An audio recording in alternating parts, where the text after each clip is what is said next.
this demo, we're going to walk through some IBM license records. I've got a layout on the screen here of 3 different license records with 3 different scenarios. I'm going to walk you through that within Flexera 1 itself.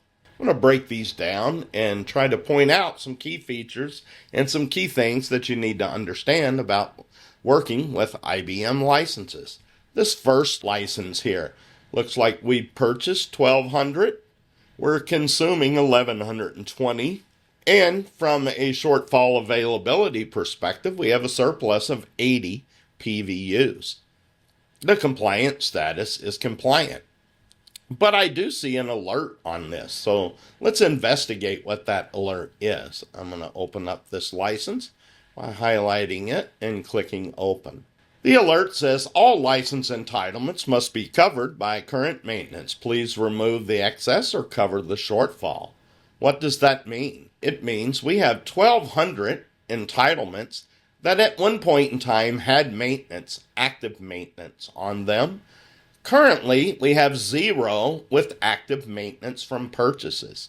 Let's go look at our purchases because you can see the alerts on the purchase tab itself. As you can see, we did have 1,200 and they did have 1,200 with maintenance, but the expiry date has since lapsed. This is why we are getting this alert. This means that this entitlement, we would either need to process a purchase for maintenance for 1,200 to bring this in compliance and this alert go away, or you could also decide that you're not planning on renewing any of those, and then you could select plan for not renewal. The next license is DB2 Enterprise. Looks like we have 1,200.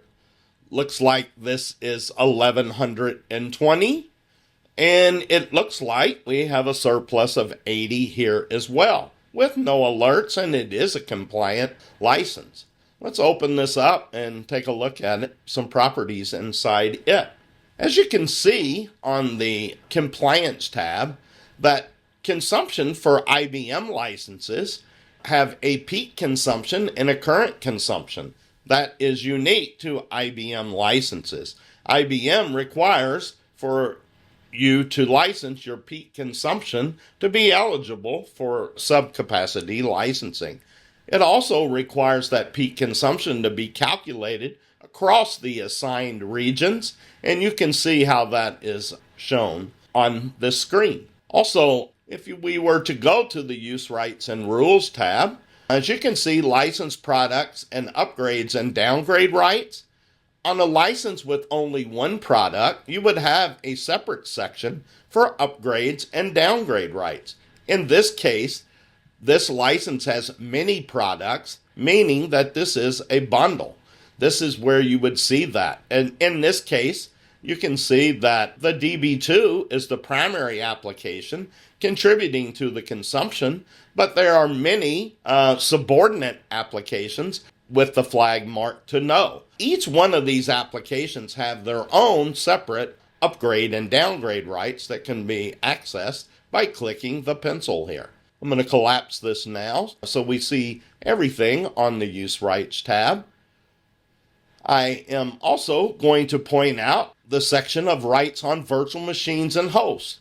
Some of these would be unique to IBM licenses. Use subcapacity license calculations where available. That is only on IBM subcapacity license types, PVU for example. There is also the ability to override the agent requirement by clicking this tick box, making the system calculate things to subcapacity licensing before you get your agents rolled out. It's often something I see people do as they're getting their agents rolled out so they can see how the inventory is looking coming in. Keep in mind, before you start reporting to IBM, this would need to be unchecked, and you should be writing under the requirement of the Flexera agent install is a requirement for subcapacity licensing. Also, one other thing you'll see on IBM PVU licenses and many other types of licenses, on the identification tab, you might see a points rule set. In this case, a PVU license has a points rule set. These points rule sets are very complex tables that are used to calculate a core factor for this particular license. I'm going to open up by clicking on this folder here and navigate to the points rule set. The points rule set is defined by IBM, and it looks at the processor type, the computer model, and the socket configuration of the host. The host, physical host, would be assigned a points value on that. That points value would be used for subcapacity licensing. And we'll get into that when we open our next licensing. Our last license I'm looking at looks like we bought 1,300, but we're consuming 1,400. This puts us at a negative 100 and puts us in an at-risk position. Let's open this up and investigate. I'm going to navigate to the consumption tab, and you'll see I've added a column called PVU per core. So if you don't see this in your view, it could be added from your column chooser. This will let you know the core factor that was calculated from the points rule set for that particular host. Notice that all consumption rolls up to that physical host. So if we look at this first one, a full capacity license for this would be 16 cores times 70, which is going to be a lot more than 280 PVUs.